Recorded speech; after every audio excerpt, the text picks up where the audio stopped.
اصلاح معاشرہ یعنی معاشرے کی اصلاح کیسے ہوگی، اس کے متعلق ہم نے گزشتہ نشست میں یا اس سے پہلے والی نشست میں ہم نے قرآن مقدس کی سورہ نور کی آیت نمبر 58 تا 61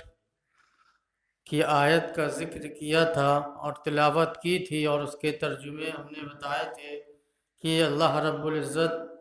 شرعی احکام کی بنیادی مقاصد میں سے ایک اہم مقصد اصلاح معاشرہ ہے، جس کے بغیر نہ معاش و معاشرت میں اعتدال پیدا ہو سکتا ہے اور نہ ہی انسان کو بے خوف و خطر اور پرسکون شب و روز میسر آ سکتے ہیں۔ اس لیے اسلام نے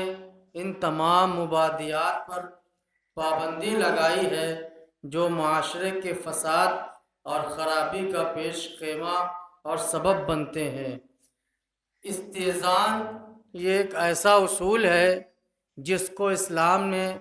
نافذ کیا ہے، یعنی اجازت طلب کرنا۔ استئذان عورتوں کے لیے پردہ یہ دوسرا اصول اور ان کی زیب و زینت کی نمائش پر پابندی کا مقصد یہی ہے،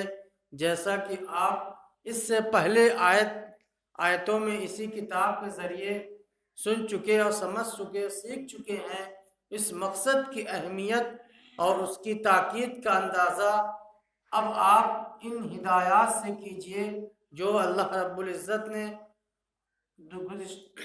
مندرجہ بالا آیات میں دی جا رہی ہیں، یعنی بچوں کے لیے اجازت طلب کرنا۔ بچے جب اپنے والدین کے کمرے میں جائیں تو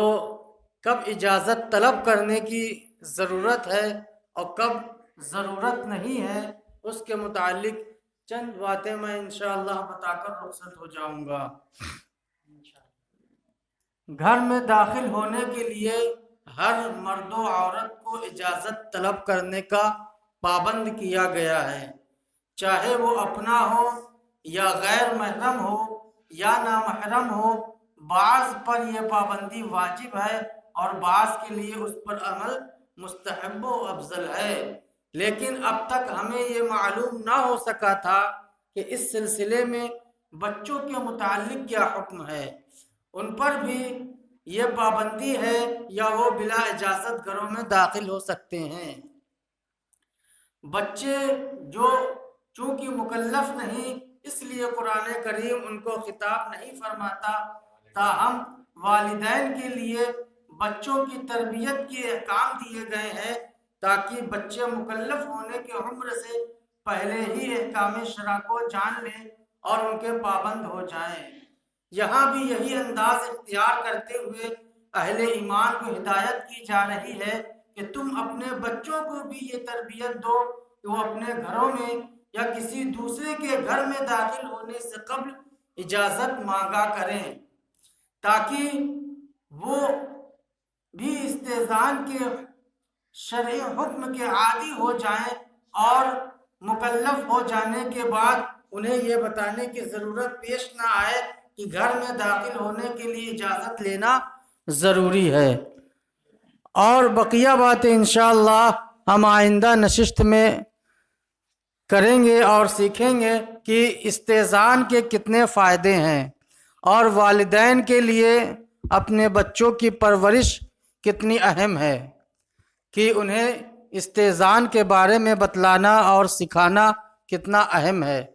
حضور خواجہ غریب نواز رضی اللہ تعالی عنہ کی سوانح حیات میں یہ واقعہ ملتا ہے کہ جب وہ ہندوستان تشریف لائے اور تبلیغ کرنے کے بعد، بہت محنتوں کرنے کے بعد، محنت و مشقت کے بعد انہوں نے جب اسلام کو لوگوں کے درمیان پیش کیا اور کافی تعداد میں لوگوں نے جب اسلام کو قبول کر لیا، تو ایک دن اپنی والدہ کے پاس آئے اور کہنے لگے آج میں نے کافی لوگوں کو مسلمان کر دیا ہے، کافی لوگوں کو اللہ کی دعوت و تبلیغ کا انجام دیا اور لوگوں نے اسے قبول کیا۔ تو والدہ نے کہا بیٹا اس میں تمہارا کوئی کمال نہیں، اس میں تو میرا کمال ہے جس کی وجہ سے انہوں نے اسلام قبول کیا۔ حضور خواجہ غریب نواز سوچ میں پڑ گئے اور کہا دنوں رات مشقت میں کرتا ہوں، تبلیغ میں کرتا ہوں، صعوبت اور مصیبتیں میں برداشت کرتا ہوں، اے والدہ اس میں آپ کا کیسے کام ہے جو آپ کی وجہ سے لوگ کیسے اسلام قبول کر لیا؟ کہنے لگی بیٹا جب بھی آپ روتے تھے، بھوکے ہوتے تھے، پیاسے ہوتے تھے، جب میں آپ کو دودھ پلانے جاتی تھی تو پہلے وضو کرتی تھی اور پھر اس کے بعد آپ کو دودھ پلاتی تھی۔ جب تک آپ دودھ پیتے رہتے تھے میں اللہ سے دعا کرتی رہتی تھی اور درود شریف کا ورد کرتی رہتی تھی۔ یہ اسی کی برکت ہے کہ اللہ نے آپ کے اندر اتنی صلاحیتیں اور اتنی استعداد آپ کے اندر اللہ رب العزت نے پیدا فرمائی، اسی کی وجہ سے آج آپ نے اتنی بڑی تبلیغ کا کام انجام دیا ہے۔ تو یہ والدین کی ذمہ داری ہے کہ وہ اپنے بچوں کے ساتھ اچھا معاملہ کریں اور صحیح طریقے سے ان کی پرورش کریں۔ وآخر الدعوانا ان الحمد للہ رب العالمین۔